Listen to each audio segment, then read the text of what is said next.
किसी हाँ aunty start करते हैं।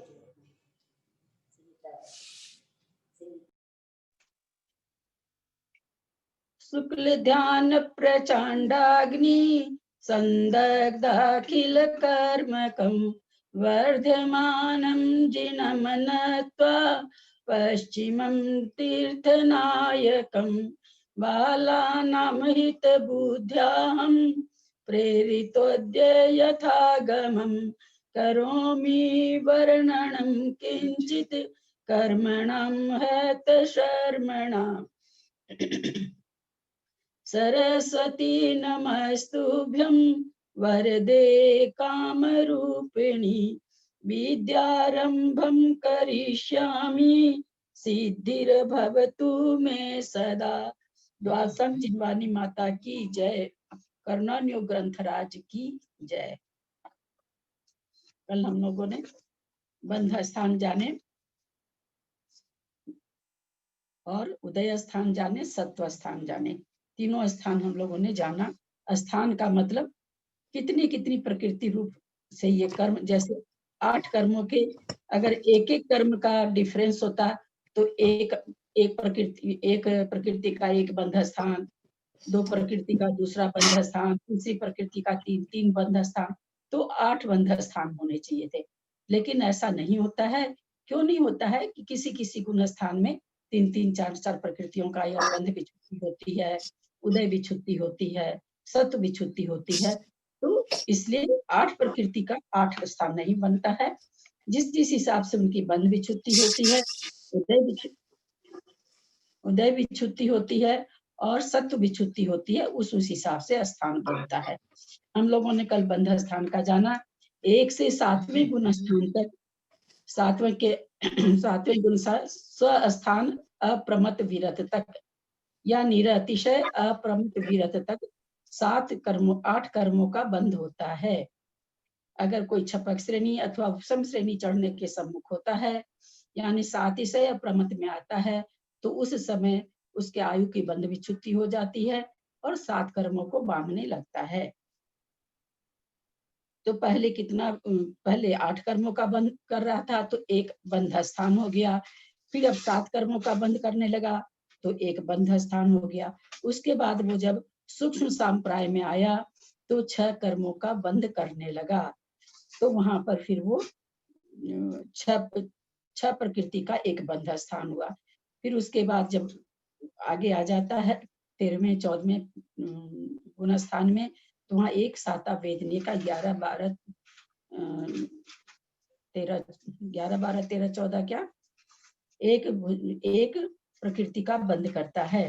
तो वहां पर फिर एक स्थान वो हो जाता है। तो इस तरह से यहाँ पर 4 स्थान बंध के हुए।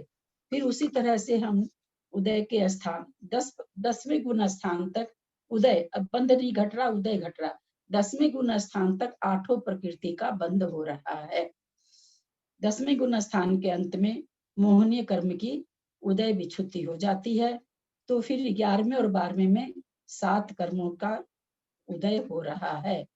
तो 8 से 7 हुआ और 7 से फिर 13 और 14 में जब आता है 12वें गुण स्थान में 4 कर्मों की विच्छुत्ति, 3 कर्मों की विच्छुत्ति होती है। तो 3 कर्मों की विच्छुत्ति होके और एक 10वें में हो गई थी, 4 की उदय विच्छुत्ति हो गई। तो 13वें और 14वें में 4 अघातिया कर्म का उदय रहता है। तो जब हम इसको ऊपर से चलेंगे तो इसमें फिर भुजगार बंध कैसे घटेगा? एक तो 4 का, 4 में तो 4 ही है, 4 से और ऊपर तो हो नहीं रहा, इसलिए 4 तो गिना नहीं जाएगा। तो भुजगार बंध के लिए क्या हो जाएगा? 13वें से 12वें में, 13वें से 12वें में कोई आएगा क्या? या 13वें से 11वें में कोई आएगा क्या?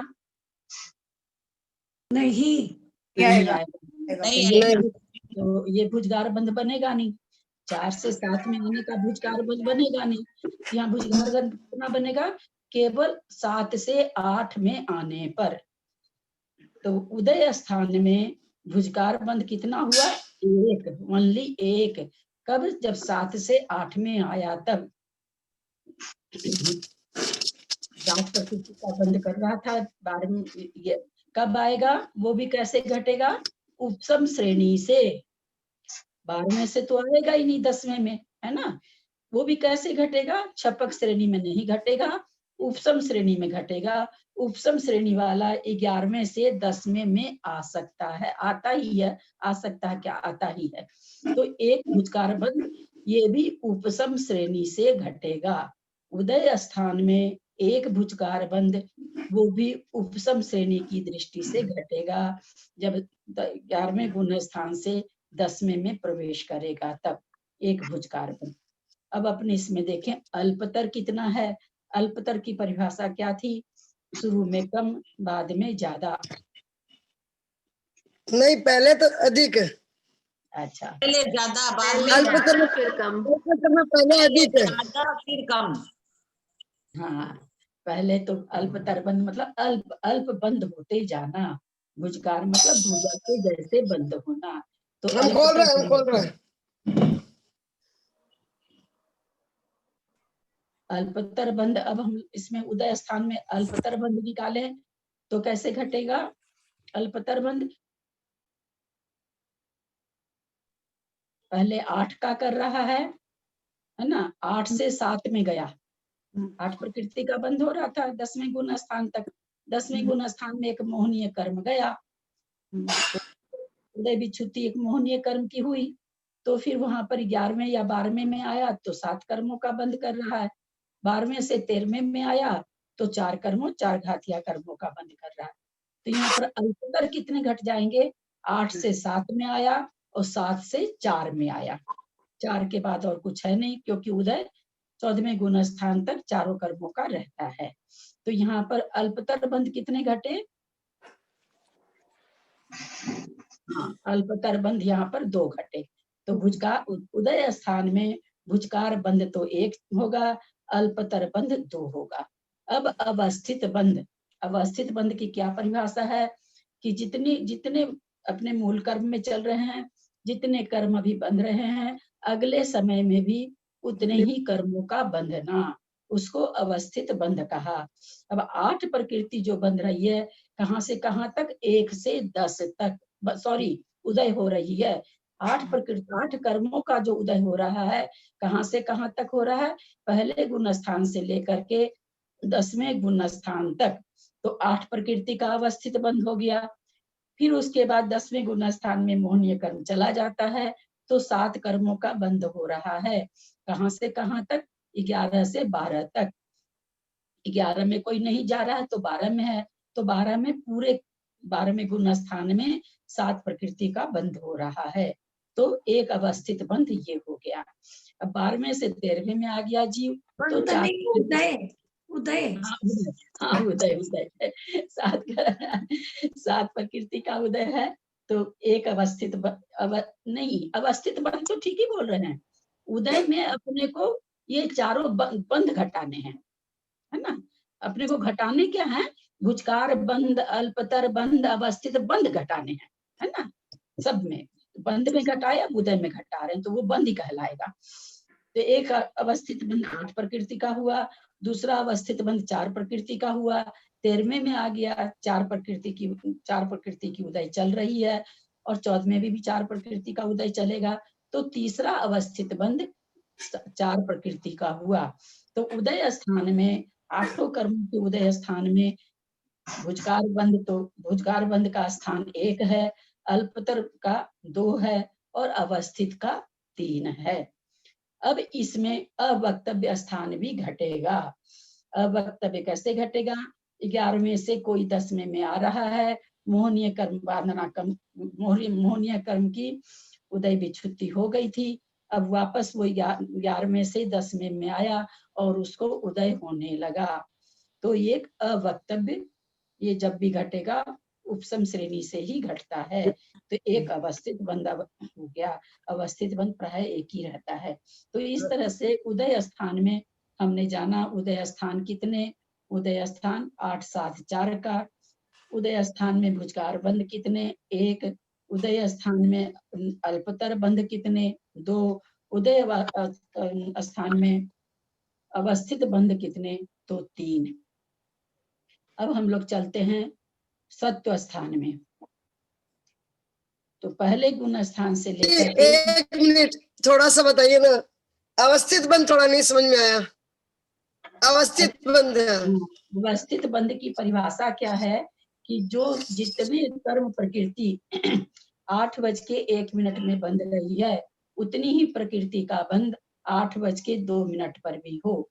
यानी जिस समय जितनी प्रकृति बंध रही है, अगले समय भी उतनी ही प्रकृति का बंध होना, वो अवस्थित कहलाता है। अवस्थित मतलब स्थिर। 8 का ही बंध रहा था, 8 का पहले बंध रहा था, 8 का ही अभी बंध रहा है, तो उसको अवस्थित बंध कहा जाता है। 8 प्रकृति का बंध कहाँ से चल रहा है? इसमें पहले गुण स्थान से। पहले गुण स्थान, दूसरे में, तीसरे में, चौथे में, 10 गुण स्थान तक 8 प्रकृति का बंध चलता रहा। तो 8 प्रकृति का ये अवस्थित बंध हुआ। 8 से जब एक मोहनीय कर्म की भी छुट्टी हुई, उदय भी छुट्टी हुई, 11वें में आया, 11वें में अथवा 12वें में आया, तो उसका क्या होगा? 7 प्रकृति का बंध चलेगा, उदय उदय चलेगा। कहाँ तक? पूरे गुण स्थान तक। जितना भी समय उस गुण स्थान में रहेगा, 12वें में अथवा 11वें और 12वें में, उतनी देर कितनी प्रकृति की उदय चलेगा? तो 7 7 का। प्रकृति का। तो ये उदय, ये कहलाया अवस्थित बंध। फिर वहां से 12वें से आ गया 13वें में, 4 प्रकृतियों का उदय चलेगा। तो ये हो गया अवस्थित। तो 3 तरह के अवस्थित हो गए, 8 प्रकृति रूप, 7 प्रकृति रूप और 4 प्रकृति रूप। फिर 12वें से 13वें में 4 अघातिया कर्म उदय में रहते हैं। उदय तो और भी तो रहता है ना, उदय तो मूल प्रकृति की बात चल रही है ना। 4 प्रकृतियों क्या वाला? 4 भाग। तो मूल प्रकृति तो घातिया कर्म भी उदय में है क्या वहां पर? 13वें गुण स्थान में नहीं, घातिया नहीं, घातिया उदय में नहीं है। ठीक है, ठीक है, हाँ ठीक है, घातिया उदय में नहीं है, ठीक है। अब हम लोग चलते हैं सत्व स्थान में। सत्व स्थान में 8 कर्मों का सत्व 1 से 10 तक तो रहता ही है, और 11 तक भी रहता है। तो 8 कर्मों का सत्व 11 तक है। फिर उसके बाद 12वें में 7 कर्मों का सत्व है। फिर 12वें के बाद 13वें 14वें में 4 कर्मों का सत्व है। तो यहाँ पर भी सत्व स्थान कितने बने? 8 कर्म रूप, 7 कर्म रूप और 4 कर्म रूप। जैसे उदय का स्थान है, वैसे ही सत्व का स्थान है। अब इसमें भी 4 से 7 का भुजकार बंध बनेगा क्या? 8, 7, 4, 3 स्थान हुए इसके, है ना। सत्व स्थान 3 हुए। या तो 8 प्रकृति 1 से 14 गुण स्थानों में, या तो 8 कर्म उदय में आते हैं, या 7 कर्म उदय में आते हैं, या 4 कर्म उदय में आते हैं।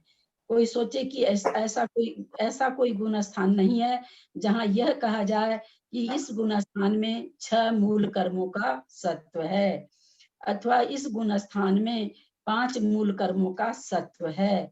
ऐसा कोई गुण स्थान नहीं है। इस चीजों को स्थान कहते हैं। तो यहाँ पर सत्व स्थान 8 प्रकृति का बना, 7 प्रकृति का बना, 4 प्रकृति का बना। अब इसमें हम भुजकार बंध खोज लाए, तो 4 से 7 का एक होगा ना? 4 से 7 का एक होगा। नहीं होगा, एक भी नहीं होगा, क्योंकि 14वें से 12वें में आएगा ही नहीं ना जी। आएगा ही नहीं, 13वें से 12वें में आएगा ही नहीं। और 13वें 14वें में 4 कर्म का सत्व है, तो इसलिए ये भुजकार नहीं बनेगा, है ना। 4 से 7 में आने वाला भुजकार नहीं बनेगा। कौन सा बनेगा?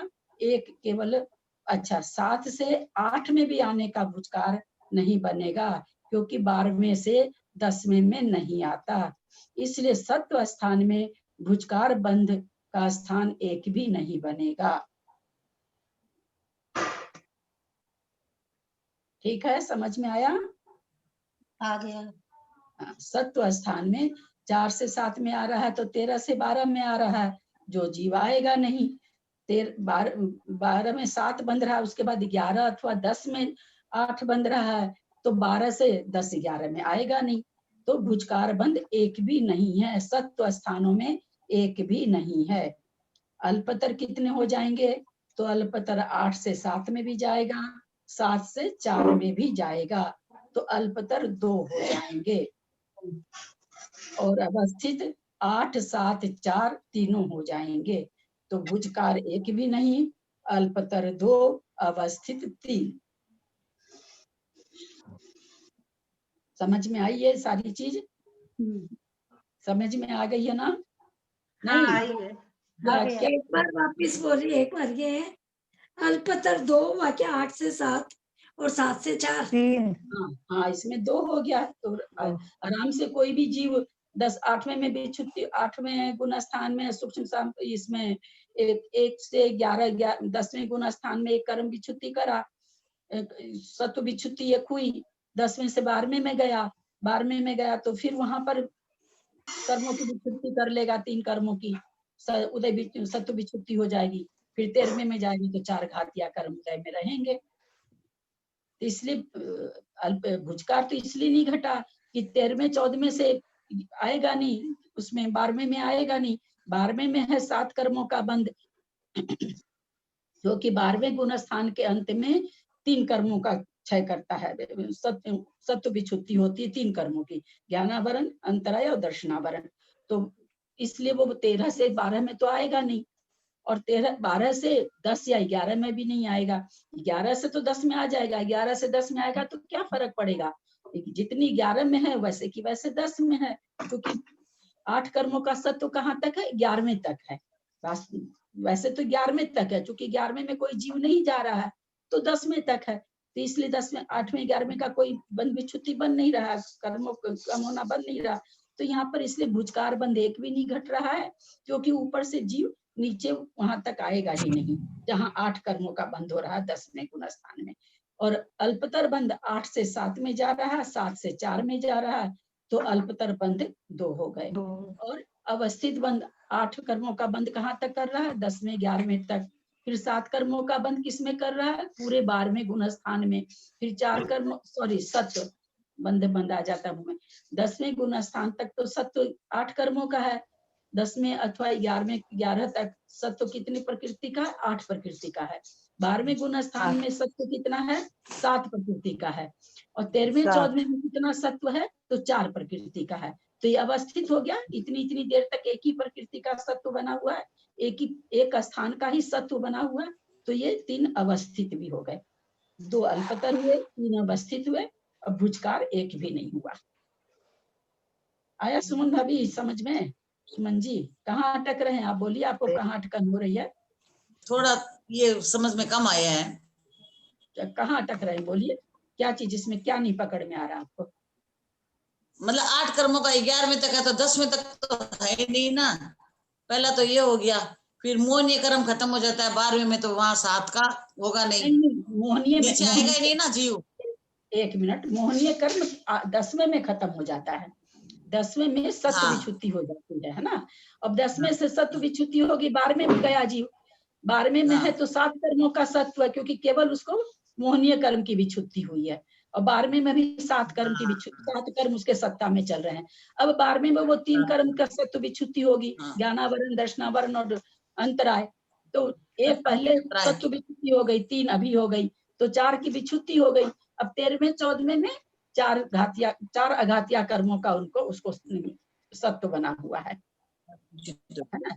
तो भुजकार तो इसलिए नहीं बन रहा है कि 13वें से 12वें में आएगा नहीं, 13वें और 14वें में 4 की सत्व है। अब 13वें से 12वें में आए तब तो उसको 7 की सत्व हो, 13 से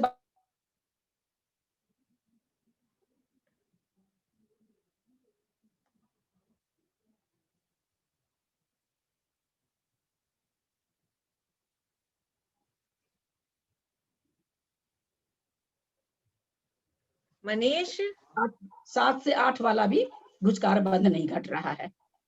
आया समझ में? और अल्पतर बंध 11 वाला 10 में आएगा, 12 वाला तो आएगा ही नहीं 10 में। 12 वाले तो आएगा नहीं, और 11 में तो 10 का 10 है, तो कोई फायदा हुआ नहीं, यहाँ के स्थान बना नहीं है ना, भुजकार स्थान बना नहीं। अब अल्पतर बन रहा है क्योंकि 8 से 7 में जा रहा है, 7 से 4 में जा रहा है, इसलिए अल्पतर 2 बन गया। अवस्थित भी तीनों बन रहा है। 8 प्रकृति का जब कर रहा है तो 8 प्रकृति का बंद हो रहा है, काफी देर तक हो रहा है। 7 प्रकृति का कर रहा है तब भी पूरे 12वें गुण स्थान में हो रहा है, और 4 प्रकृति का तो 13वां 14वां 14 दोनों में सत्व है, तो 3 अवस्थित बंद होगा। इसमें अवक्तव्य एक भी नहीं होगा ना ललिता जी? अवक्तव्य वहाँ अवक्तव्य इसमें मोहिनी का तो बंद 11वें तक हो रहा है ना, तो इसमें अवक्तव्य भी नहीं रहेगा। अवक्तव्य भी नहीं होगा, कुछ भी नहीं होगा। अवक्तव्य खाली उदय स्थान वाले में घट रहा खाली।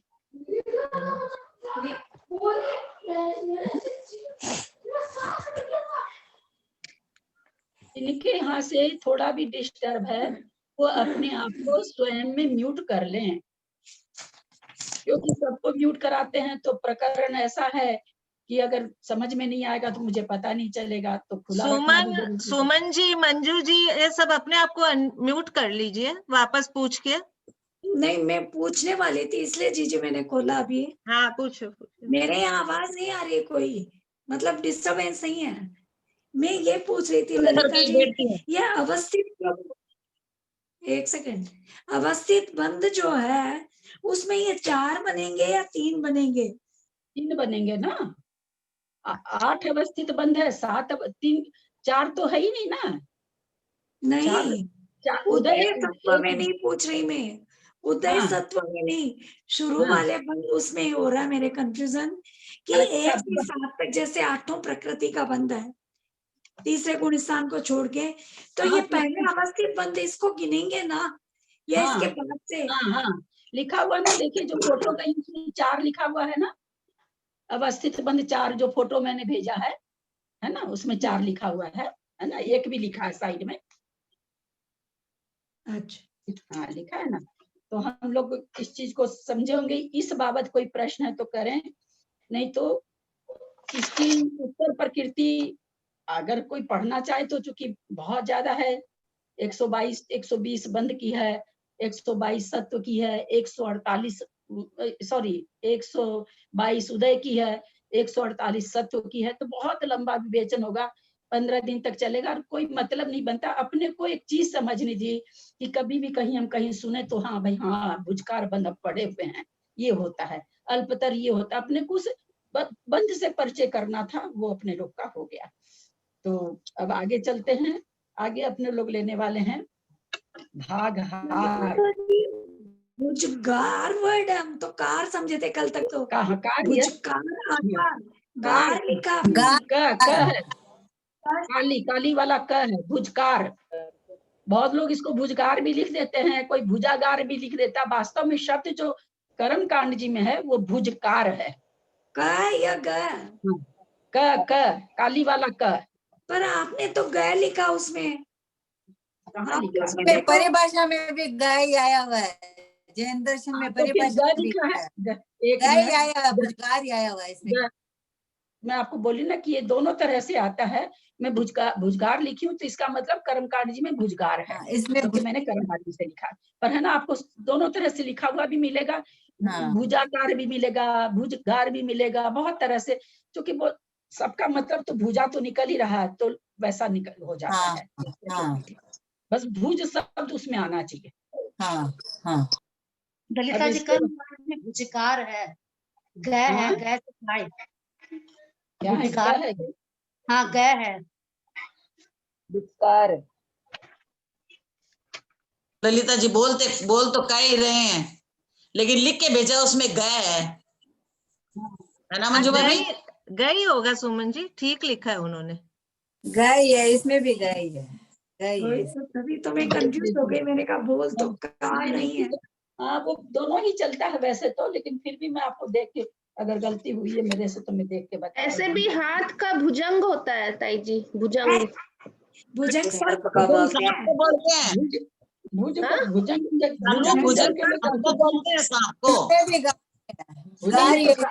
भुजंग का अर्थ सांप होता है। नहीं, भुजंग का अर्थ वो भी होता है, हाथ भी होता है। भुज होता है बेटा, वो भुजा, भुजंग तो सर होता है ना। भुजंग माने सर। मीनिंग ऑफ भुजंग इन हिंदी, भुजंग मतलब definition of bhujanga, सांप ही नहीं, सांप होता है। सर्प होता है। मेरे को इसमें खोजने में देरी लगेगी। कोई बात नहीं, अपने क्या फर्क पड़ रहा उससे, बुझकार कोई बात नहीं है, मैं कल देख लूंगी। नहीं तो भी सही क्या है वो जानना चाहिए ना, अपने को तो डेफिनेशन जानना है। हाँ, बस वही तो। पहले कम फिर ज्यादा प्रकृति बनना। अब हम लोग क्या पढ़ने जा रहे हैं? सत्व स्थान में जो अवस्थित बंध घटाए सत्व स्थान में, हाँ जी, तो जैसे जो 8 पहले से 11वें तक 8 प्रकृति का सत्व है, फिर 12वें में तो मतलब समय कैसे हुआ इसका, ये जैसे आपने बताया ना समय का। हाँ मैंने अवस्थित बंध की परिभाषा क्या दी है, कौन बोलेगा? एक जन बोलो तो कोई। अब वो तो अभी फिर मैं बोलूं? अब वो सरिता जी बोली है, मंजू जी बोली है, बोलने दीजिए हाँ। मंजू जी को। पहले समय में जितनी प्रकृति का सत्व है, उसके तुरंत बाद वाले दूसरे समय में भी उतनी प्रकृति का सत्व रहना। अब 12वें समझ में आ गई थी। हाँ, तो 12वें गुण स्थान में भाभी कोई भी जीव जाएगा सरिता जी, तो वो 2 समय क्या, तो कम से कम एक आवली रहेगा, अंतर्मुहूर्त है ना। हर गुण स्थान का समय कम से कम अंतर्मुहूर्त है, ज्यादा से ज्यादा भी अंतर्मुहूर्त है। और मुहूर्त कहाँ से चालू होता है? एक आवली एक समय के बाद।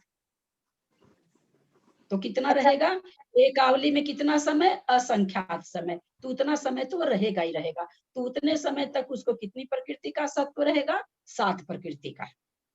अच्छा, इसलिए तीनों में ही हो गया। हाँ, तीनों में हो गया। और भी किसी को भी कुछ पूछना हो तो पूछ सकते हैं। वो क्षमा सागर जी वाली किताब में पारिभाषिक में है ना, बुझगार लिखा हुआ है।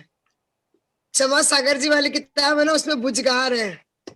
ये क्षमा सागर जी की हो, वर्धमान सागर जी की हो, विद्या सागर जी की हो, कल भी हम लोग के शाम को 1 घंटा इसी पर चर्चा हुई है, और सारे के सारे उसमें विद्या सागर जी के शिष्य हैं। क्या चर्चा हुई? कोई कुछ ऐसी बात आई जिस पर बोला गया कि अगर आपके सामने मूल ग्रंथ हो तो उसके बाद किसी भी बहुमान्य गुरु की भी बात, आप उसको ये नहीं कि आप गलत हो ये कहें, ये कहने नहीं कह रहे हैं। आप अपने मन में श्रद्धान किसका बनाइए? शास्त्र का, ठीक है ना। नहीं तो उसी तरह से ललिता जी, ये जो गवर्नमेंट कर्म कांड है, इसमें ना मंजू जी, हाँ। एक बात पूरी कर लेने दीजिए। हाँ ठीक है। तो फिर इस पर मैंने बोला उनको कि धवला जी में आया है कि निवृत्ति और रचना रूप जो जहाँ पर आत्म प्रदेश होते हैं वो स्थिर होते हैं। अपने लोग पढ़े थे निवृत्ति रचना में, मैंने उस समय आप लोग को बताया भी था कि आचार्य श्री विद्यासागर जी का ये कहना है। धवला जी में कहते हैं चलाचल होते हैं, चलते हैं, वहाँ के चल प्रदेश होते हैं निवृत्ति रचना में। और विद्यासागर जी का ये कहना, आचार्य श्री विद्यासागर जी का चिंतन है ये कि भाई अगर वो चल हुए तो निवृत्ति किस बात की?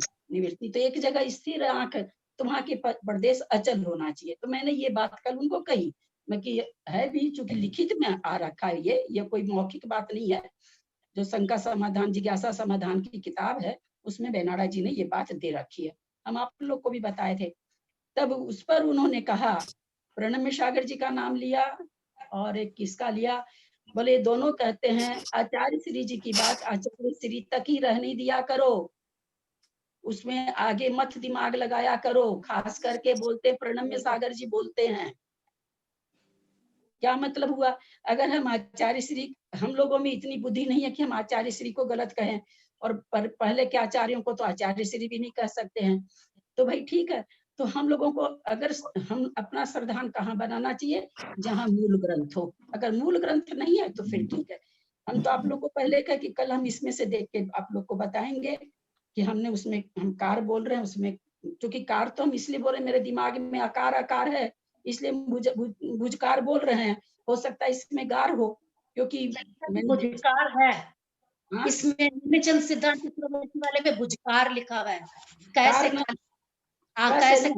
हाँ कह तो रहे हैं वो कोई ना कोई बस लिखा गया होगा, कोई या तुम कोई ये सुने हैं किसी का वीडियो सुने हैं उसमें गार बोल रहे होंगे तो लिखा गया है, कोई ना कोई कारण है। तो अगर इसमें कार है तो फिर भले सुधा सागर जी का हो चाहे नेमिचंद आचार्य किसी का भी हो, अपने को वही मानना है।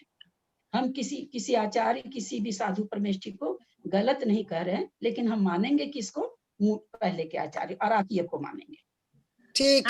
ललिता जी मैं बताती हूँ, जैसे ये जो कर्म कांड के मेरे पास में ये है बड़ी किताब, उसमें जो गाथा नंबर 468 और 469, तो गाथा में जो भुजगार है और जो हिंदी लिखा हुआ है उसी का उसमें भुजकार है।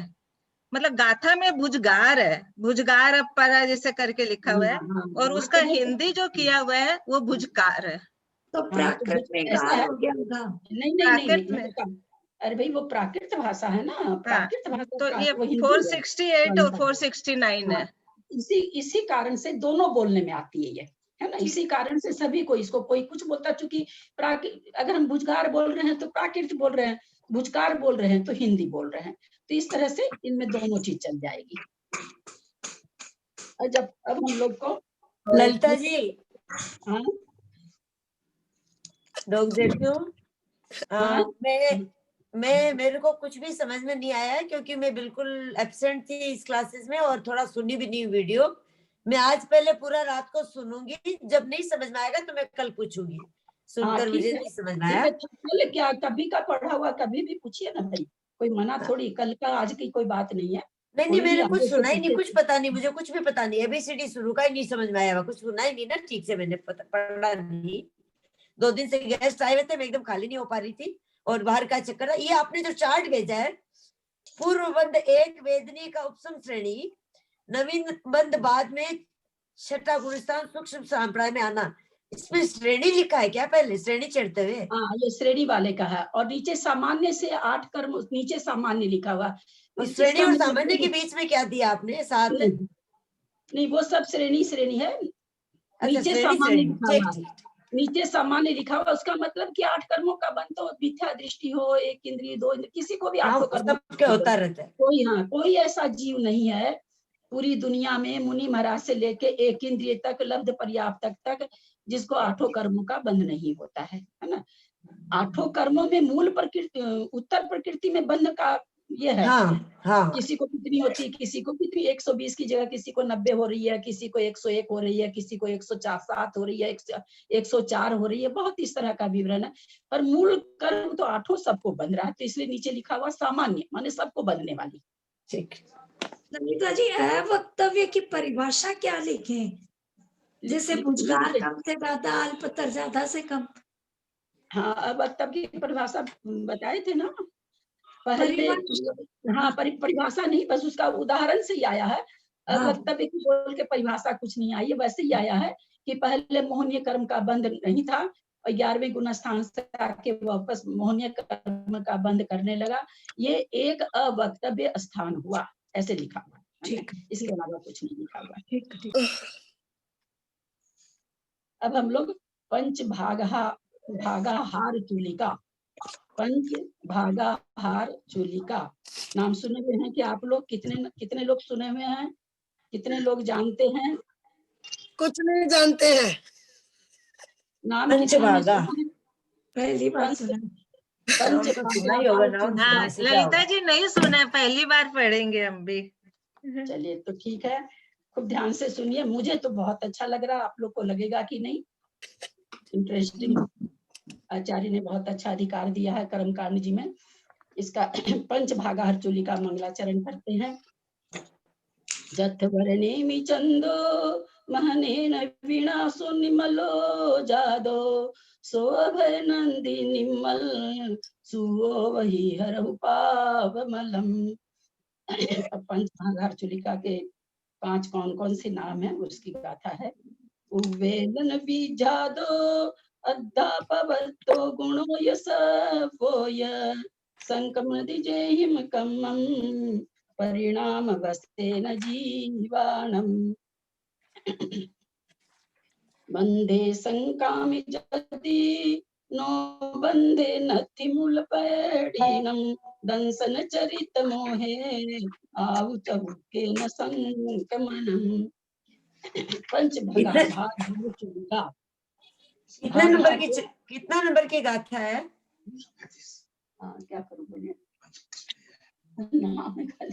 408। हाँ 408 मिल गया। पंच भागहार चुलिका।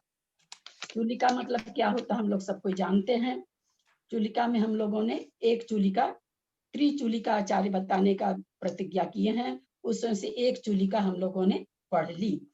निरंतर बंध विच्छुत्ति में उदय विच्छुत्ति किसकी पहले होती है बाद में होती है, तो ये प्रश्न पढ़ा। उसमें एक प्रश्न पढ़ा स्व उदय पर उदय, एक सांतर बंधी निरंतर बंधी।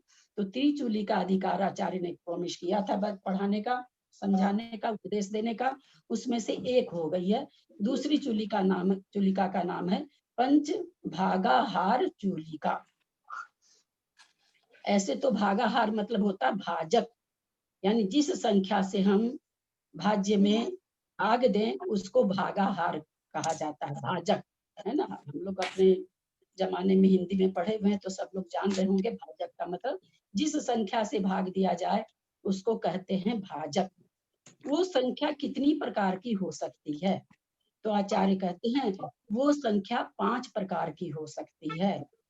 उन पांच जो भागाहार है उनका क्या नाम है? तो उनका नाम आचार्य कह रहे हैं कि पांच तरह की हैं वे। उद्वेलन, उद्वेलना, विद्यादो, विद्यात, अधा पवितो, अधा प्रवृत्तकरण, गुणों, गुण संक्रमण, सब संक्रमण। ये कहते हैं 5 तरह का ये भागहार है, अथवा भागहार का मतलब संक्रमण। ये 5 प्रकार का संक्रमण है। तो संक्रमण किसे कहते हैं? संक्रमण कहते हैं कि कोई कुछ बोल रहा है, अन्य रूप, अन्य प्रकृति रूप परिणाम। मेरी समझ में आप लोग को अभी बीच में नहीं बोलना चाहिए। आप लोग किताब खोल रखे हैं और आप लोग बोलेंगे, मेरा बोलना, मेरी तो गले की आवाज भी बहुत कम है। हम तो इसीलिए पहले ही पूछे कि भाई किसी को समझ में आ रखा तो आप लोग समझाइए, मेरे को रेस्ट मिल जाएगा। तो संक्रमण किसे कहते हैं? तो एक हम लोग वैसे उद्वेलना जान चुके हैं, मतलब एक प्रकृति के स्थिति में जितने परमाणु हैं, जितना उसका द्रव्य है, उस प्रकृति के द्रव्य को दूसरी प्रकृति में परिणमा देना संक्रमण कहलाता है। स्थूल भाषा, सीधी भाषा कि एक प्रकृति के द्रव्य को अपनी सजातीय दूसरी प्रकृति में संक्रमण कर देना, उसको संक्रमण दूसरी प्रकृति रूप कर देना, उसको संक्रमण कहते हैं। शब्द इसमें आया है सजातीय, माने अपनी जाति वाली में। जैसे 5 ज्ञानावरण है, किसी में भी संक्रमित हो जाना। मोहनीय की 2 प्रकृति है, दर्शन मोहनीय, चारित्र मोहनीय। दर्शन मोहनीय कर्म में एक विशेषता है, दर्शन मोहनी की दर्शन मोहनी में संक्रमित होगी, चारित्र मोहनी की चारित्र मोहनी में संक्रमित होगी। चारित्र की दर्शन में नहीं होगी, दर्शन की चारित्र में नहीं होगी। और आपको म्यूट कर दीजिए, मतलब हर फ्राइडे को नियम हो गया। प्लीज रिक्वेस्ट है सबसे, सब अपने आप को। माया जी आप भी म्यूट करिए, और बीना जी मेरठ।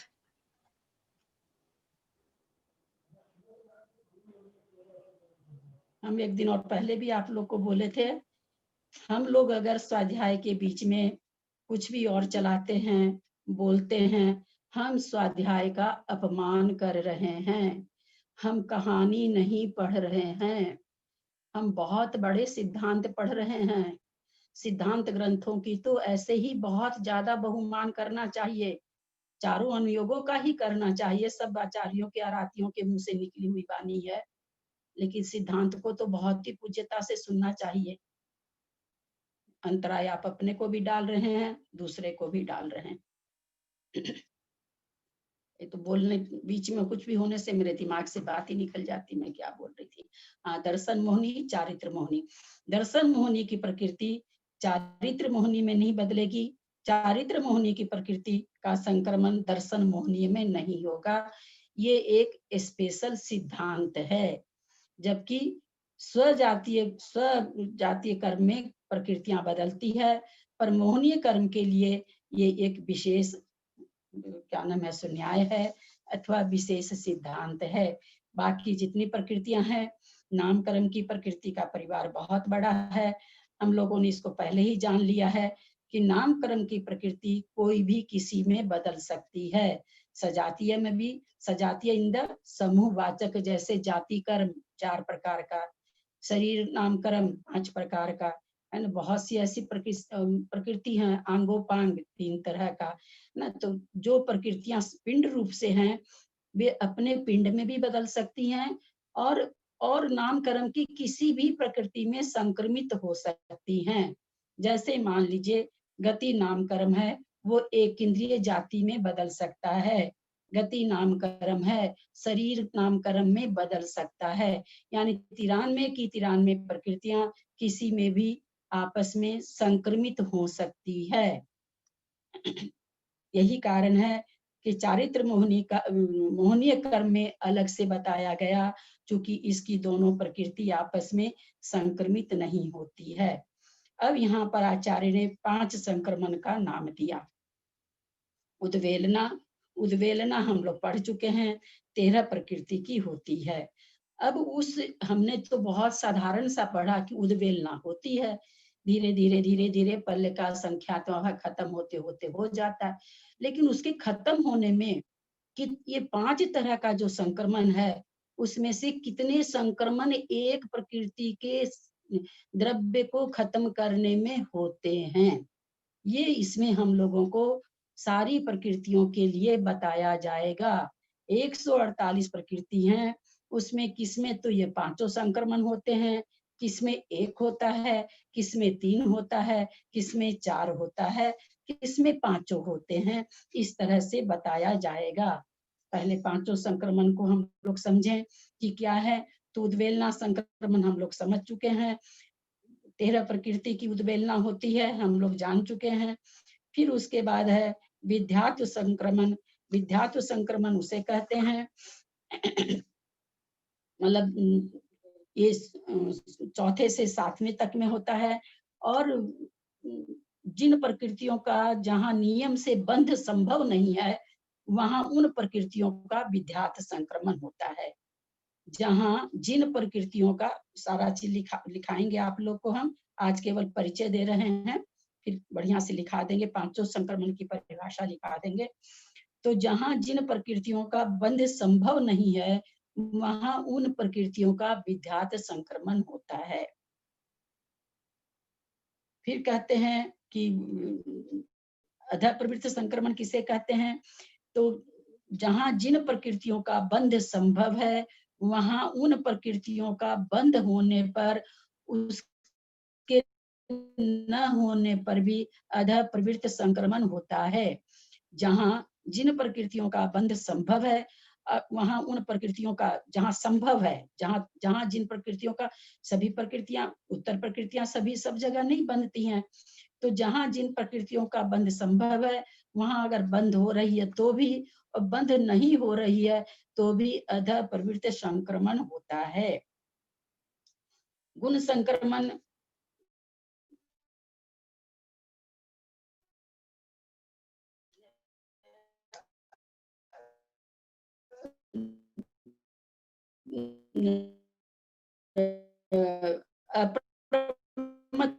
होता है।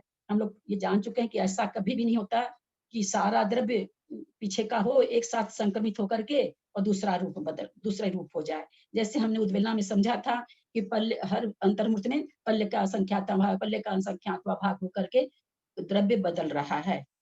आखिर में ये जो 5 संक्रमण है, पल्ले का असंख्यात्वा भाग का मतलब कि जितना द्रव्य है उसको पल्ले के असंख्यात्वें भाग से भाग दें, जितना भाग फैलाया उतने निषेक संक्रमण होंगे। जैसे मान लीजिए हमने माना 1,00,000 प्रदेश हैं किसके, सम्यक्त प्रकृति के। और उसका भागहार, भागहार मतलब जिससे भाग देंगे, उसका वो पल्ले का असंख्यात्मा भाग कितना है, हमने मान लिया 100 है। अब 100 को 1,00,000 में भाग देंगे तो जितना भाग फलाया एक समय में उतने निषेक दूसरे रूप संक्रमित होंगे, मिथ्यात्व रूप बनेंगे। तो इस तरह से ये पांचों जो संक्रमण बताए गए, सबके भागहार अलग अलग हैं। उद्वेलना के तो पल्ले के असंख्यात में भाग, फिर विद्यात का भी वैसे तो इसमें लिखा हुआ है अंगुल के असंख्यात में भाग, लेकिन कहीं पर ये भी पढ़ा मिला था पल्ले के असंख्यात्मा भाग, यहाँ तो अंगुल का ही लिखा हुआ है। 2 भागहार में, उद्वेलना में और विद्यात में, अंगुल के असंख्यात में भाग से भाग दे करके जो भाग फलाए उतना संक्रमित होता है। फिर अंगुल जितना द्रव्य बचा फिर उसमें भाग दिया, फिर उतना संक्रमित हो गया, फिर भाग लगा, फिर उतना संक्रमित हो गया। इस तरह से संक्रमण होता है। फिर लास्ट में बचे हुए में क्या होता है, हम लोग अभी एक एक संक्रमण में समझेंगे। फिर विद्यात संक्रमण का भी उतना ही है। जिस प्रकृति में विद्यात संक्रमण होता है उस प्रकृति में पल्ले के असंख्यात में भाग से भाग देते हैं, भागफल जितना आता है उतना संक्रमित हो जाता है। फिर जो बचा हुआ द्रव्य है फिर उसमें पल्ले के असंख्यात में भाग से भाग देते हैं, फिर वो संक्रमित होता है। इस तरह से प्रत्येक अंतर्मूर्त में, कोई अंतर्मूर्त में हो रहा है, कोई समयवर्ती भी है। तो ज्यादा करके अंतर्मूर्त में, स्थिति कांडक घात में होता है, इसलिए अंतर्मूर्त का ही है। फिर अधः प्रवृत्तकरण, इसमें भी पल्ले के असंख्यात में भाग से भाग देते हैं, जितना द्रव्य आता है उतना उतना बदलता जाता है।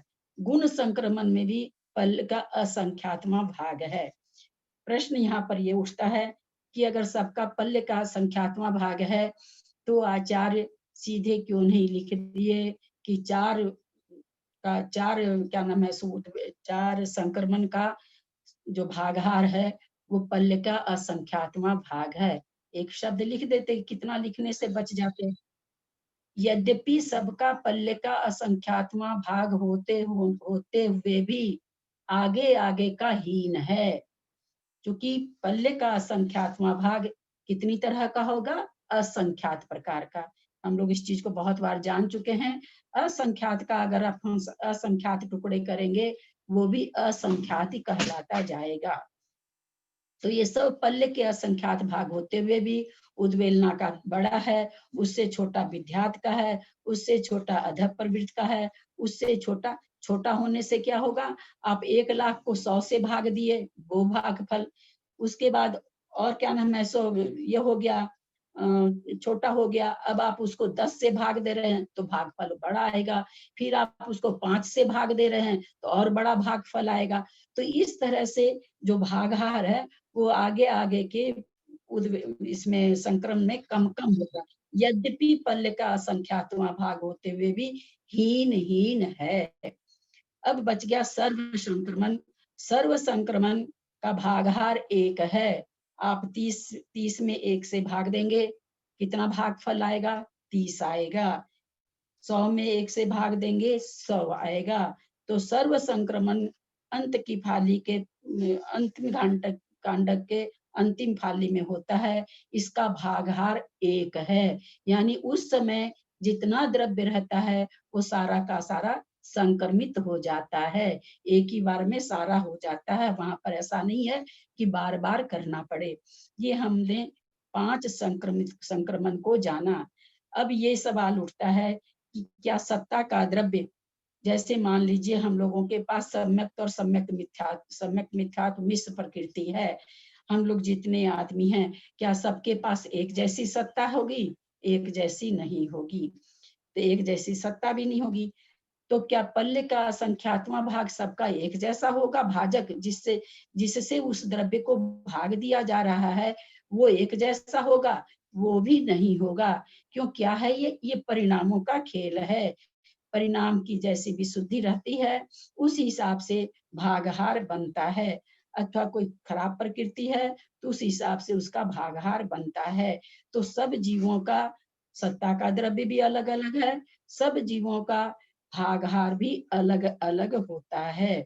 यद्यपि पल्ले का असंख्यात्मा भाग होते हुए भी भागहार सबका, जितने जीव उतनी प्रकार का भागहार बन जाएगा, उतनी प्रकार का परिणाम बन जाएगा, उतनी प्रकार का भागहार बन जाएगा। हमने क्या समझा भी? अब हम समझते हैं कि उद्वेलना कर्म बिना बोल के बड़ा मुश्किल है। उद्वेलना जिन कर्मों की हो रही है, तो मान लीजिए कि सम्यक प्रकृति की और मिश्र प्रकृति की कोई मिथ्यात्व गुण स्थान में आ गया। अब वो क्या कर रहा है? सबसे पहले उसमें सबसे पहले क्या होता है? तो सम्यक प्रकृति, सम्यक मिथ्यात्व प्रकृति का द्रव्य जितना है उसमें पल्ले के असंख्यात में भाग से भाग दिया जाता है। तो जितना भाग आया, इस तरह से अंतर्मूर्त तक उसमें अध प्रवृत्त करण भागहार होता है। जिस प्रकृति की उद्वेलना हो रही है उस प्रकृति में पहले कौन सा भागहार होता है? अध प्रवृत्त करण भागहार होता है। उसके बाद जो बच गया सारा द्रव्य पड़ा है, ये तो अंतर्मूर्त का द्रव्य गया है केवल। उसके बाद जितना वो द्रव्य बचा उस सब में अंतर्मूर्त में पल्ले का संख्यात्मा भाग संक्रमित होता रहेगा। कहाँ तक होगा? ये कांडक रूप से होगा। इसको कहेंगे उद्वेलना कांडक। एक अंतर्मूर्त में एक कांडक, एक अंतर्मूर्त में एक कांडक। ये क्या हो रहा है? बदलता जा रहा है। वो कांडक रूप में है। अब लास्ट में जो कांडक बचा, एक सारा खत्म हो गया, सारा उद्वेलित हो गया। लास्ट का जो एक कांडक बचेगा उसमें अब जो द्रव्य जाएगा वो फाली रूप से जाता है। पहले कैसे गया है? कांडक रूप से। एक एक अंतर्मूर्त में एक एक कांडक का संक्रमण हुआ है। एक एक अंतर्मूर्त में एक एक कांडक का संक्रमण हुआ है। सबसे पहले अंतर्मूर्त तक एक कांडक का अध प्रवृत्त करण हुआ। मैं इसका चित्र बना के भी भेजूंगी इसके ऊपर। अध प्रवृत्त करण हुआ। एक अंतर्मूर्त तक सम्यक प्रकृति में जो पल्ले का संख्यात्मा भाग दे करके एक भाग उसका खिर गया, वो अध प्रवृत्त, उसका भागहार कौन सा था? अध प्रवृत्त करण वाला भागहार था। अब उसके बाद जितनी स्थिति बनी उसमें जितने भी कांडक बने, एक एक अंतर्मूर्त में एक एक कांडक का पल्ले के असंख्यात में भाग से भाग दे दे करके एक एक अंतर्मूर्त में एक एक कांडक को खत्म करता जाएगा। क्योंकि वो कांडक रूप में, कांडक मतलब समूह, कांडक का मतलब होता है समूह, समूह रूप में खिला रहा है। ऐसा नहीं हो रहा कि एक एक दो दो प्रदेश खिला रहा, समूह रूप में वो प्रदेश खिलाते जा रहा है। क्योंकि सारी व्यवस्था उसने, जितने प्रदेश थे उसको उसने कांडक रूप में कर लिया। अब ये उद्वेलना से पहले हुआ अध प्रवृत्त संक्रमण, अब उद्वेलना संक्रमण कहाँ तक होगा? वो जितने कांडक बनाया, मान लीजिए उसने 100 कांडक बनाए, 100 कांडक में एक कांडक का तो अभी अध प्रवृत्तकरण हो गया और 99 कांडक, 98 कांडक का उद्वेलना संक्रमण होगा। अंतिम एक कांडक बच जाएगा।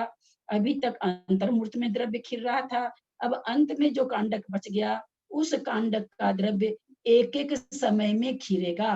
क्योंकि खत्म होने वाला है तो वहां उसमें तीव्रता आ जाती है।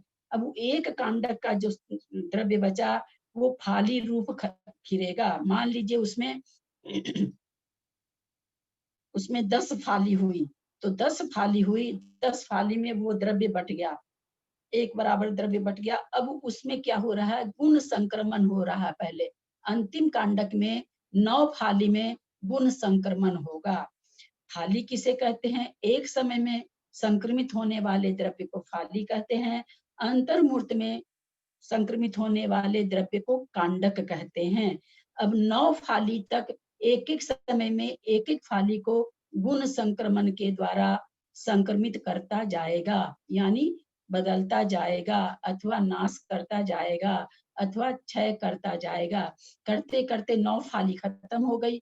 अब अंतिम फाली बची, अंतिम फाली को जो सर्व संक्रमण होगा उसमें अब और नहीं बचेगा, क्योंकि उसका भागहार एक है। उस सारी की सारी फाली एक बार में खत्म हो जाएगी, खत्म हो करके अन्य प्रकृति रूप बन जाएगी। ये हमने समझा उद्वेलना संक्रमण। इस उद्वेलना संक्रमण में 4 संक्रमण हुए, अधः प्रवृत्तकरण, उद्वेलना, गुण संक्रमण और सर्व संक्रमण। ये 4 प्रकार के संक्रमण हम पहले उद्वेलना बहुत आसानी से पढ़ चुके थे कि केवल उद्वेलित हो जाता है, पर वास्तव में उद्वेलना के संक्रमण में जब भी ये प्रकृतियां संक्रमित होती है, 13 प्रकृति, उनमें 4 तरह का संक्रमण होता है, तब उसके सत्व का नाश होता है अथवा खत्म होता है अथवा दूसरे रूप संक्रमित होती है, कुछ भी कह सकते हैं। ये हमने समझा केवल उद्वेलना की 13 प्रकृति के लिए। मेरे को लगता है और आगे बताऊंगी तो बहुत टफ हो जाएगा। आप तक गए ललिता होंगे, जी, गीता जी इतना कंटिन्यू बोल के, ललिता इतना जी, हार्ड विषय।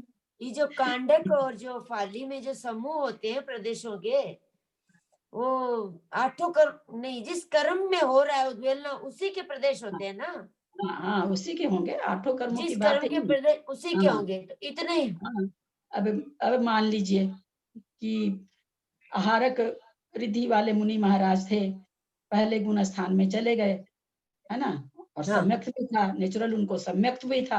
अब वहां पहले गुण स्थान में चले गए, अभी मनुष्य आयु में है, उनकी उद्वेल, उनका अधः प्रवृत्तिकरण तो तुरंत हो गया, जाते ही हो जाता है। जाते ही, मैंने ये चित्र में आप लोग को बताया था कि जाते ही बहुत सारा द्रव्य संक्रमित हो जाता है, जिसको कि अधः प्रवृत्तिकरण कहते हैं। तो अधः प्रवृत्तिकरण हो गया पूरा पहले के अंतर्मूर्त में, उसके बाद उनकी उद्वेलना चालू हो गई।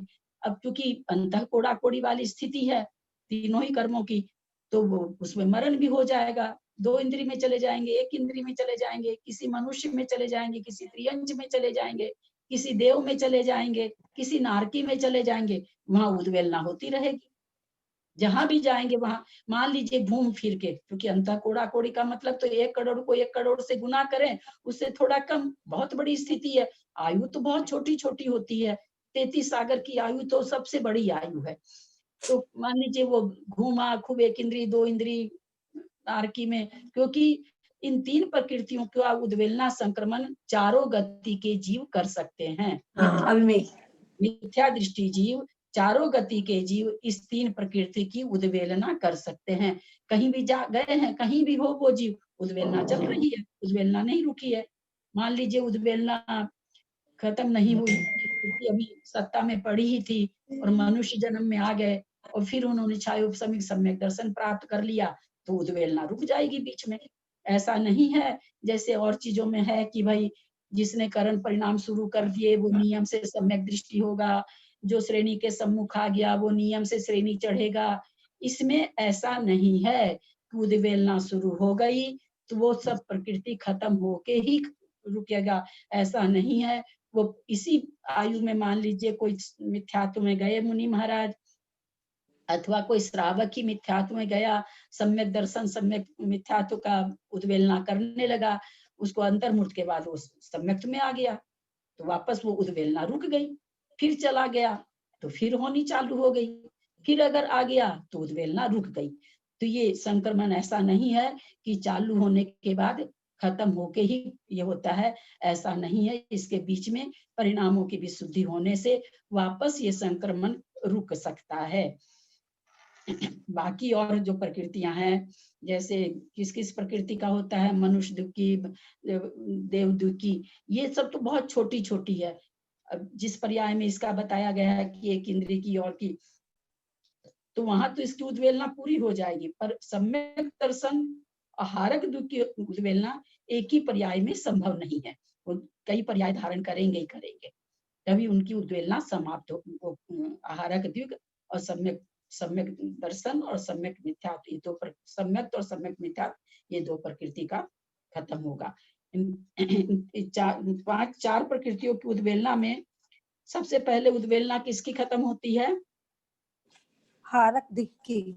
आहारक दिक की होती है, क्योंकि आहारक दिक की उद्वेलना मिथ्यात्व गुण स्थान में जाने वाले जीव की सबसे क्या कारण है? चूंकि इसमें 2 आचार्यों का 2 मत है वैसे तो, कि कुछ आचार्य तो नहीं मानते हैं और कुछ आचार्यों का कहना है कि भाई 6ठे से 5वें में जैसे ही आए वैसे ही उद्वेलना चालू हो गई। तो सम्यक प्रकृति तो उद्वेलित होगी नहीं चौथे पांचवें में, लेकिन ये तो चौथे पांचवें में भी उद्वेलित होती रहेगी। इसी कारण से ये हारक द्विक की उद्वेलना पहले खत्म हो जाती है, पहले संक्रमित हो जाती है, और सम्यक मिथ्यात्व बाद में उद्वेलना इसकी समाप्त होती है। यद्यपि दोनों की उद्वेलना एक साथ चालू हो जाती है, जैसे ही मिथ्यात्व गुण स्थान में आते हैं उद्वेलना एक साथ चालू हो जाती है। तो हम लोगों ने उद्वेलना का पढ़ा था, लेकिन इस एक उद्वेलना में 4 संक्रमण होते हैं, तब एक उद्वेलना का काम होता है। वेद तो 5 आए हैं ना, अलग अलग प्रकृति में अलग अलग होता है।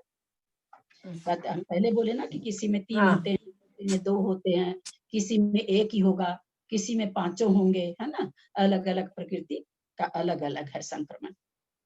ये जो 4 बताए आपने, कौन से कर्म प्रकृति का लिया?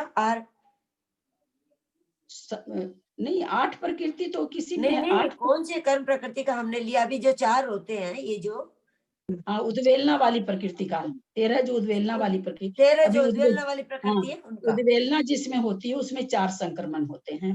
ठीक। और क्या चीज बताने, ये सुपर से भी ऊपर कितना कंप्यूटराइज्ड है सब, अब ये सोचिए ना कि अब ये जितना साइंस कुछ खोज रहा है, हमारे भगवान ने कब बताया? 2500 बरस पहले आचार्यों ने बता दिया। बोले कितनी चीजें हैं अब विज्ञान में ये आ रही है, ऐसा होता है, ऐसा होता है। हमारे आचार्यों ने तो कभी बताए, आज थोड़ी बताए। बोलिए, अगर महावीर स्वामी को भी माने, आदिनाथ भगवान को छोड़ दीजिए, नहीं भी माने तो कि भाई कब हुए थे कमरे पर, महावीर स्वामी तो अभी के हाल के हैं, तो भी 2500 बरस हो गया सारी बातों को। पता ही नहीं कितनी चीजें हैं ऐसे, बहुत है, ऑटोमेटिक हो रहा है। तो केवल वही चीज बता रही हूँ ग्रंथ से छोड़ करके, कुछ चीजें मेरे को लगता कि नहीं बतानी चाहिए, मुख्य मुझे लगती है। अब जैसे ठीक है, अपने सत्व स्थान बंध स्थान पढ़े, अब उसके अंदर और भुजगार ये सब बंद, बाप रे बाप, हजारों में है वो बंद, हजारों में। तो वो सब चीज लगता है कि नहीं भाई कोई फायदा नहीं बताने से कोई, लेकिन जो चीज मेरे को लगता है इतना मुश्किल से समझ में आया बाप उद्वेलना में इतना हो ये भी कॉम्प्लिकेटेड हो गई। हाँ, सब कुछ नहीं कैसे आप बोल रहे हैं इतना। दीदी लगता कि हाँ बोलिए। आपने वक्तव्य का अभी 1 बताया ना, कल तो आपने 2 बताए थे। इसमें 2 बताए थे, एक तो मरण करके आएगा तो 11वें से, और एक है सो 11वें से 10वें में आएगा, तब बस 2 ही आया है। वैसे जब उत्तर प्रकृति में जाएंगे तो बहुत है, उत्तर प्रकृति में भी वक्तव्य बहुत है, लेकिन मूल प्रकृति का इसमें 2 ही लिखा हुआ। ललिता जी, मरण के हिसाब से चौथे गुण स्थान में आ जाएंगे क्या? एक मिनट को सुन दीजिए। उस समय तो नहीं आते हैं ना, मरण के हिसाब से। हाँ, मरण के हिसाब से मरण के दूसरे समय में आ जाते हैं ना, चौथे में। मरण तो 11वें स्थान में मरण है, इसलिए नीचे आने की जरूरत नहीं। 11वें भी मरण हो सकता है, 10वें में भी हो सकता है, 9वीं में भी हो सकता है, कहीं भी हो सकता है मरण। तो मरण के बाद चौथे में आ जाएंगे। ललिता जी, सब्जी मैंने सुधारी बात, अर्पित ने खाई तो बोले कैसी सब्जी नहीं, मतलब खाली 11वें में ही मरण का हिसाब नहीं है। हाँ, 11वीं में लिखा हुआ है, 11वीं में ही है। दीदी जय जी ने सुचांगुल क्या होता है दीदी? हाँ, सुचांगुल आप क्यों पूछ रहे हैं अभी? क्योंकि कांडक की परिभाषा में आया हुआ है ना, इसलिए पूछ रही हूँ। हाँ, सुचांगुल का गणित का जब अलग से चलेगा तब उसमें बताया जाएगा। हाँ, इसमें कांडक की परिभाषा में सुचांगुल के असंख्य भाग को कांडक कहते हैं, इसीलिए पूछा मैंने। तो बोलने के पहले ये आप लोग इसका मतलब ध्यान से नहीं सुनते। जब भी ये बात जान लीजिए, बहुत से लोग किताब खोल के बैठे हैं, वो टुक बात बता रहे हैं। अगर किताब खोल के बैठेंगे तो आप नहीं सुन पाएंगे। हाँ, नहीं समझा। ये जान लीजिएगा बढ़िया से। हाँ। तो फिर इसी तरह से सवाल करिएगा कि जो चीज मैं बोल चुकी हूँ उसी का सवाल करेंगे। मैं बोल चुकी हूँ कि पल्ले का असंख्यात्मा भाग भी है, अंगुल का असंख्यात्मा भाग भी है। मैं दोनों चीज इसलिए आप लोग से रिक्वेस्ट है किताब खोल के गाथा पढ़िए, गाथा शास्त्र पढ़िए, लेकिन आप मेरा बोला हुआ किताब में मिलाएंगे तो नहीं मिलेगा। मैं सारा चीज समझ में भी नहीं आएगा। मैं तो एक किताब से नहीं बोल रही हूँ, मैं सारा मन से बोल रही हूँ। केवल गाथा पढ़ा मैंने, वो भी बहुमान के लिए कि म्यूट जिस सब्जेक्ट को, एक मिनट, जिस सब्जेक्ट को हम पढ़ रहे हैं उस सब्जेक्ट को मुझे अपने को गाथा पढ़नी चाहिए, इसलिए मैंने पढ़ा। बाकी मैं किताब को एक अक्षर भी नहीं देख रही हूँ। आप मेरे हो या लाइन को, बोली हुई को किताब की लाइन से मिलाना चाहोगे तो नहीं मिलेगी, और तब आपको कुछ भी समझ में नहीं आएगा। मेरे को कोई तकलीफ नहीं है, मेरे को तो अच्छा है कि अगर कुछ गलत निकलेगा तो आप हमको सुधार देंगे, लेकिन कुछ भी नहीं समझ में आएगा। तो किराए पे देने का था। जब तत्वार सूत्र पढ़ाते थे तो 7-8 ही और लड़कियां थी 4-5, अर्थ वाली किताब लेके नहीं बैठने देते थे। जी आप बंद कीजिए, म्यूट कीजिए, एकदम भी समझ नहीं आ रहा ललिता जी क्या बोल रहे हैं। वो लोगों को है ही नहीं। आज कई दिन से ये बात रोज हो रही कि प्रश्न पूछ के भी लोग तुरंत अपने को म्यूट कर लीजिए। तो तत्वार सूत्र की क्लास में मेरी इसमें है, स्टूडेंट लोग पूछ लीजिए। एकदम अर्थ वाली किताब नहीं लेने देते थे कि कभी अर्थ नहीं सीख पाओगे अगर अर्थ की किताब, क्योंकि मैं बोलूंगी उसको आप उसमें किताब में खोजोगे, और मैं पढ़ाती हूँ अपने मन से। ग्रंथ से कुछ समझ नहीं आएगा हम लोग को पढ़ करके, आपका ही पढ़ाया हुआ समझ में आएगा। खाली गाथा के लिए हम लोग खोल आप सुन नहीं सकोगे ना, आप किताब में खोजने बैठोगे तो आप सुन नहीं सकोगे। नहीं आएगा ही, उससे कोई फायदा नहीं होगा, और कोई बात नहीं है। क्योंकि आप जितना शॉर्ट में इतनी बड़ी बात समझा रहे हैं वो इसमें थोड़ी समझ में आएगा, कुछ नहीं समझ में आएगा, पढ़ लेंगे तो भी नहीं समझ में आएगा ना। कौन बोली, किसको क्या शंका है, कोई पूछ रहे थे? हाँ, तो कुछ मत पूछिए, इतना भारी कर दिया आपने। भारी कर दिया तो बहुत थोड़ा सा बताया इसीलिए, और आगे ले नहीं गई मैं। वो सब ठीक थे, अभी रोजगार और वो सब तो अच्छे थे। वो तो ठीक है। पहले बोलती थी कल वाला तो पूरा समझ में आया, आज वाला तो कुछ नहीं है। कल वाला तो पहले बोलती थी बहुत हल्का है। जैसे मैं कहा था कि कर्म कांड जी में जल्दी हल्के प्रकरण नहीं है, जैसे जीव कांड जी में तो क्या है 80% हल्के हैं, 20% भारी हैं, और इसमें तो 10% भी हल्के नहीं है। उस हल्के में से एक हल्का प्रकरण था 2 दिन। आज तो बहुत भारी हो गया, आप भी विश्राम कीजिए, मत बोलिए, इतना बोले लगातार बात। नहीं, उससे कोई फर्क नहीं पड़ता है। ललिता जी आपने जो 4 बताए, इसमें अभी आपने उद्वेलना में जो 4 बताए, फिर विद्यात अलग है क्या? ये बताया ना मैंने शुरू में कि 5 तरह के जो भागहार हैं या 5 तरह के जो संक्रमण हैं, 148 कर्म प्रकृति में किसी में 4 होंगे, किसी में 2 होंगे, किसी में 3 होंगे, किसी में 5 होंगे, किसी में 1 होगा। तो हमने अभी उद्वेलना तो सबसे पहला संक्रमण भी है, और चूंकि एक बार आप लोग को समझा चुके हैं इसलिए हमने उद्वेलना तक समझाया कि एक उद्वेलना आपको थोड़ी पकड़ में आ जाएगी। देखती हूँ कल अगर बोर्ड टंगने से नहीं होगा ना, फिर बोर्ड की व्यवस्था भी करनी पड़ती कि आप लोगों को दिखे, वो थोड़ा सा हो जाता है भी बहुत छोटा बोर्ड, उसमें मैं कहाँ लिखूं, उतनी मोटी पेन से 2 अक्षर लिखते तो वो भर जाता है। देखूं कल कॉपी में नहीं होगा तो इसमें चित्र भेजती हूँ थोड़ा, फिर उसको कल दोबारा लेंगे तो सबको समझ में आ जाएगा, समझ में बिल्कुल आएगा। नहीं आप समझ समझाएंगे तो पक्का आ जाएगा दीदी। समझा के ही छोड़ेंगे, उसके पहले आगे नहीं बढ़ेंगे ना।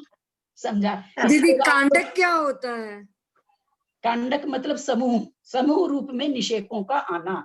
जैसे अनुभाग कांडक, अनुभाग कांडक क्यों पूछ रहे हो बेटा?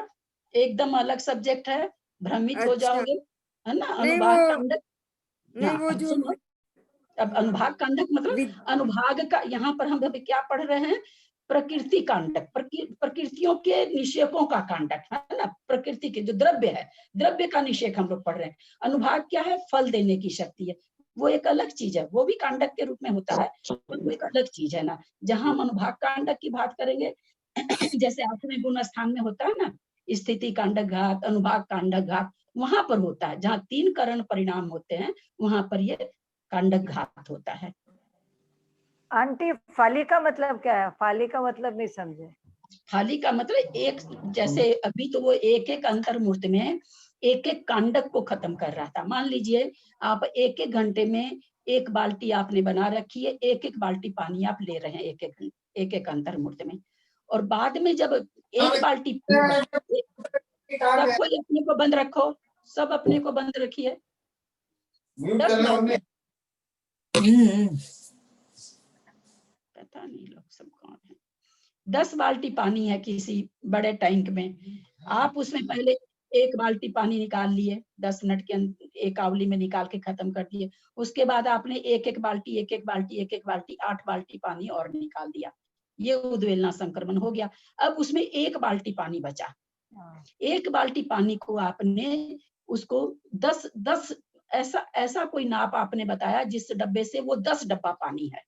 वो एक बाल्टी का एक कांडक था, है ना, 10 कांडक था। 10 एक कोई टंकी में 10 बाल्टी पानी यानी 10 कांडक। 10 बाल्टी पानी मतलब 10 कांडक समूह रूप में पानी था, बिल्कुल बाल्टी के रूप में। बाल्टी में एक बाल्टी का 10 बाल्टी पानी था। एक बाल्टी पानी आप उसमें से निकाले, वो अध प्रवृत्तिकरण हो गया। उसके बाद 9 बाल्टी पानी उसमें है, तो 9 बाल्टी पानी समूह, एक बाल्टी के समूह रूप में पानी है अभी उसमें, तो आपने 8 बाल्टी पानी एक अंतर्मूर्त में उसमें से निकाल लिया। अब अंतिम बाल्टी पानी बची, जिसको कहते हैं कि अंतिम कांडक बचा। हमने सारे कांडक को खत्म कर दिया, संक्रमित कर दिया। अब एक अंतिम कांडक बचा, तो आचार्य कहते हैं वो अंतिम कांडक का कैसे, चूंकि वो उसके परिणामों से ये हो गया। अब जो अंतिम कांडक बचता है उसमें द्रव्य कैसे संक्रमित होता है, ये आचार्य बता रहे हैं। अभी तक तो बोला कि अंतर्मूर्त में एक कांडक खत्म कर रहा था, अब उस एक कांडक को कैसे खत्म करेगा, तो गुण संक्रमण से। यद्यपि गुण संक्रमण का भी भागहार जो है पल्ले का संख्यात्मक भाग है, लेकिन वो बड़ा है। हम लोग पढ़ चुके हैं कि आगे मतलब वैसे बड़ा नहीं, सॉरी हीन है, छोटा है। जब छोटी संख्या से भाग देते हैं तो भागफल ज्यादा आता है।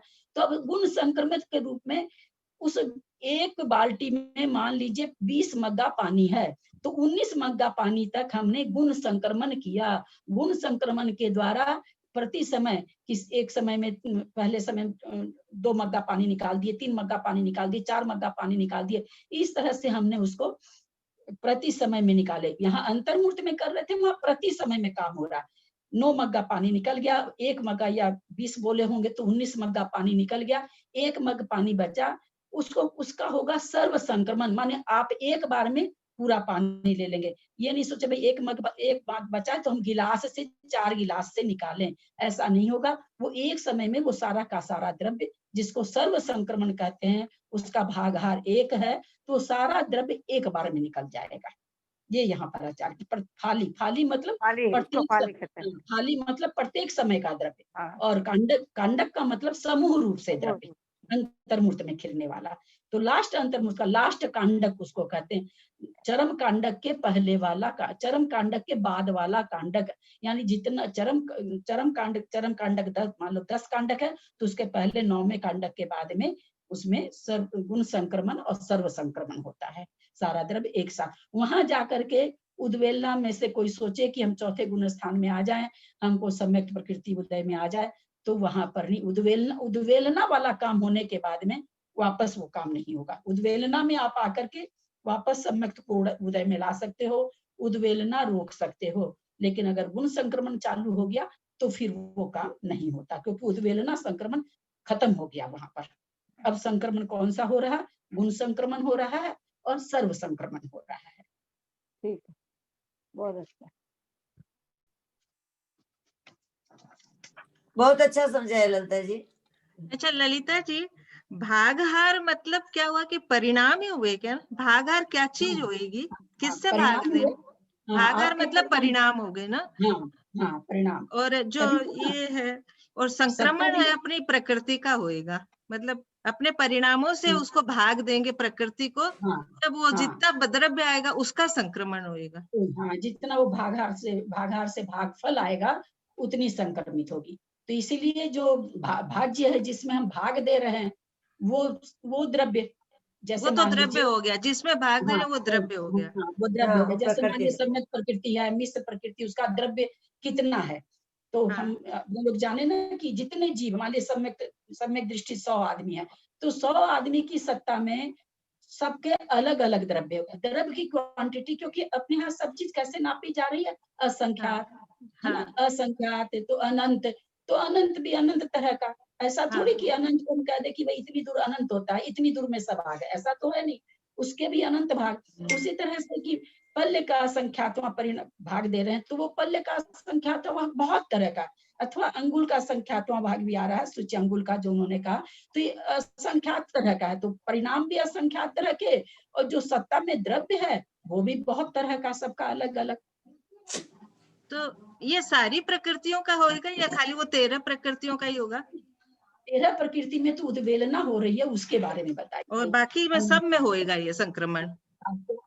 हाँ, ये तो हम तो पहले बोले ना कि 148 प्रकृति में होता है, किसी में 5 तरह का, किसी में 1 तरह का, किसी में 3 तरह का, किसी में 4 तरह का, अलग अलग प्रकृति में अलग अलग टाइप से होता है।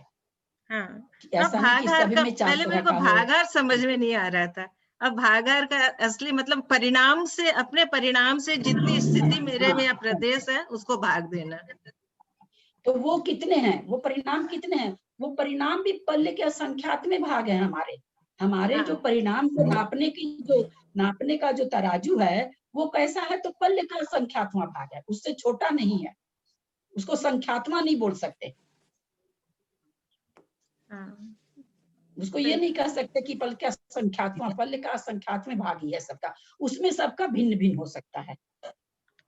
हाँ, तो इसमें जैसे भागहार से अपन को ये समझाना चाहता है कि हमारी कर्म प्रकृतियां कैसे संक्रमित हो रही है सही? अब मान लीजिए सम्यक प्रकृति है ना, 4 आदमी अपने लोग सम्यक दर्शन कर रखे, मिथ्यात्व में आ गए, भागहार सबका अपने लोग का चल रहा, पल का असंख्यात्म, लेकिन परिणामों में बहुत कलुषता नहीं आ रही है, किसी को बहुत कलुषता आ गई मिथ्यात्व में जाते ही। अब किसी का तो पल्ले का असंख्यात्मा भाग 1000 हो रहा है, किसी का पल्ले का असंख्यात्मा भाग 10 हो रहा है, किसी का पल्ले का असंख्यात्मा भाग 100 हो रहा है। एक प्रज्यूम कर रहे हैं संख्या कि 100 ही हो रहा है, तो जिसका मान लीजिए 10 हो रहा है, उसकी वो जो सम्यक मिथ्यात्व प्रकृति, सम्यक प्रकृति बहुत दिन तक चलेगी, हो सकता है उसके बीच में वो सुधर जाए, सम्यक दृष्टि बन जाए। और जो 1000-2000 से भाग कर रहा है उसकी तो तुरंत खत्म हो जाएगी वो 1 लाख। अगर हम उसको 1 लाख मान लें और 2000 परिणामों को मान लें, तो 2000 से 1 लाख में भाग देंगे तो तुरंत खत्म हो जाएगी उसकी। तो पल्ले का असंख्यातवां भाग जिसका जितना छोटा होगा उसको उतनी, जो प्रकृति शुभ है उसके लिए बात है, अशुभ की बात अलग चलेगी, अलग अलग प्रकृतियों का अलग अलग विवेचन चलता है। तो वहां पर शुभ प्रकृति, वहां पर अगर पल्ले का असंख्यातवां भाग होकर के भी अगर हमारे परिणाम में बहुत कलुषता, जहाँ कलुषता की बात है, यहाँ विशुद्धि की बात, वहाँ विशुद्धि बहुत रहे, जहाँ कलुषता की बात है वहाँ कलुषता कम रहे, तो हमारी वो चीजें हमारे पास ज्यादा दिन तक बनी रहेगी, हम फिर से सम्यक में आ सकते हैं। और सम्यक प्रकृति का नाश ही कर दिए तो फिर तो ठीक है, जैसे मिथ्यात्व वैसे है, तो ये फर्क पड़ता है। इससे यही समझ में आता है कि खाली विशुद्धि की ओर विशेष ध्यान देना चाहिए हमें, और आप जो रोज बोलते हैं, और तो कुछ है ही नहीं ना। विशुद्धि की बहुत ज्यादा लक्ष्य देने की जरूरत है कि जरा से भी विशुद्धि न रखे। ठीक है, हर समय तो उसी पे ध्यान रखना है, जैसे विशुद्धि हम जिस भूमिका में हैं, हमारे कोई माता जी वाली नहीं हो सकती है, हमारी नहीं हो सकती है, हम लोग जिस अवस्था में है, उस अवस्था में भी अपने परिणामों को अगर हम संश्लेषित नहीं होने देते हैं तो हमारे संक्रमण, इसमें तो बहुत सी अभी तक तो हम लोग मोटी जान रखे हैं, साता बांधते हैं तो पहले का साता में बन जाता, काहे का बाप बन जाता है वो, उसमें से 5% आके बनता है साता, अगले क्षण में संश्लेष कर लिए, पता साता बांधे, पता चला साता का 20% आपने असाता कर लिया, हो गया। पहले 5% किया था, अब आपने 20% असाता कर लिया। अब भी ये सब चीज तुमने पढ़ी नहीं ना, तो खाली मोटी कथन पढ़ाए हैं, तो भारी कथन में तो गए नहीं है। मैं सोची भी नहीं थी पढ़ाना करना योग से पढ़ा दूंगी जितना सा उतना सा, फिर मेरा मन नहीं माना कि पढ़ाने का फायदा क्या, जब अलग से कोई चीज हम नहीं बताएं किसी को तो फिर पढ़ाने से या मेरे जानने से क्या फायदा। अगर हमको कोई चीज पता है, कोई चीज मैं समझ रही हूँ तो फिर मैं बता दूं, नहीं समझ में आता तो नहीं बताती। नहीं आप तो गजब हो भैया, आपके तो बाप रे, कहाँ से इतनी, भगवान जाने क्या जादू हो गया, कोई ऐसा लग रहा है, इतनी विशुद्धि, इतना ज्ञान कैसे आपका, बाप रे। चलिए बोल लेते हैं हम लोग, तो सोचते रहते हैं। आंटी अब एंड करते हैं। हाँ हाँ करिए। कोई वंदना कर रहे हैं? जिनवानी वंदना कोई कर रहे हैं? हाँ, सुन के हो गई वंदना। क्या हुआ? भूल गए वंदना, भूल गए क्या? चलिए मतलब मैं कुछ करती भी पल्ले नहीं पड़ा। ऐसा तो नहीं होना चाहिए मंजू जी। क्या सच में किसी को कुछ पल्ले नहीं पड़ा? दीदी मुझे लगता है पहले इससे पहले कि लौकिक आप गणित सामने पढ़ा बैठे हो दीजिए। तो पूरा पढ़ के ही समझ के ही निकलेंगे हम लोग। वही तो, बस कल आएगा ही बस समझ में, आज नहीं आया। पहली बार सुना ना, कल आ जाएगा, आएगा आ ही जाएगा आ आएगा। जाएगा आ जाएगा। एक बार बोल के सुनना और एक बार कल वापस बताएंगे तब आ जाएगा। सुनिए, एक मिनट सब कोई चुप रहिए। हम लोग एक साड़ी खरीदने जाते हैं, कोई नई चीज निकली रहती है, वो दुकानदार दिखाता है, तो हम लोग आपस में चार औरतें जाते, चारों औरत आपस में इशारा करते हैं, कहीं ठग तो को नहीं रहो, पुरानी चीज तो को नहीं दे रहे हो, नहीं बता कर हम लोग आज तक ही को नहीं देखा यो कपड़ो, आज तक ही को नहीं देखा किसो कपड़ो है यो, ठीक तो रहो ना, चालक हो ना, रंग तो नहीं गिर जाओ ना। एक वो 5,000, 10,000, 15,000 की साड़ी में इतना विश्लेषण करते हैं। और आप ग्रंथ की बहुत ये सब कर्म कांड की चुनिंदे बातें हैं जो मैं आप लोग को बता रही हूँ। कर्म कांड जितना मोटा है उसमें से चुन चुन के आप लोग को बता रही हूँ। सही बात है। परिणामों में भी अच्छाई आ जाए, कभी आपको सुनने को मिले तो आपको लगे कि हाँ उस समय सुने तो थे ये चीज। हाँ हम जानते, जैसे आज हम आप लोगों से पूछे कि आप लोग जानते हैं क्या भुजकार बनती है, क्या नाम है, पंचभागार, आप सबने कह दिया नहीं सुना है। अब आगे कोई आपको बोलेगा तो आप नहीं कहेंगे नहीं भाई सुना है हमने, तो सुना, याद नहीं है, सुना है।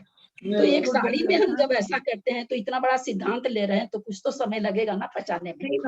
होता क्या है मंजू भाई? आंटी एक मिनट, मंजू आंटी आप अनम्यूट कर लीजिए। जिनवानी स्तुति, मंजू आंटी अनम्यूट करिए।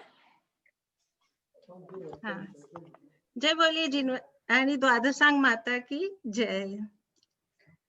श्री जिनवाणी जग कल्याणी, जगमन मगतम मोह हरि, जनमन हारी गण हरे हारी, जम जरा भव रोग हरि, तित्य राणम दिव गुणी जो, पढ़ी सुनई मई धारई, वाणम शोकम अनंतम धरिये, शासद मोख पद पावई, शासद मोख पदम पावई, जावानी के ज्ञान ते सूझे लोकालोक, सोवाणी मस्तक चढ़े सदा देत हो दो, है जिनवानी भारती तो ही जपो दिन रे, जो तेरा सरनागा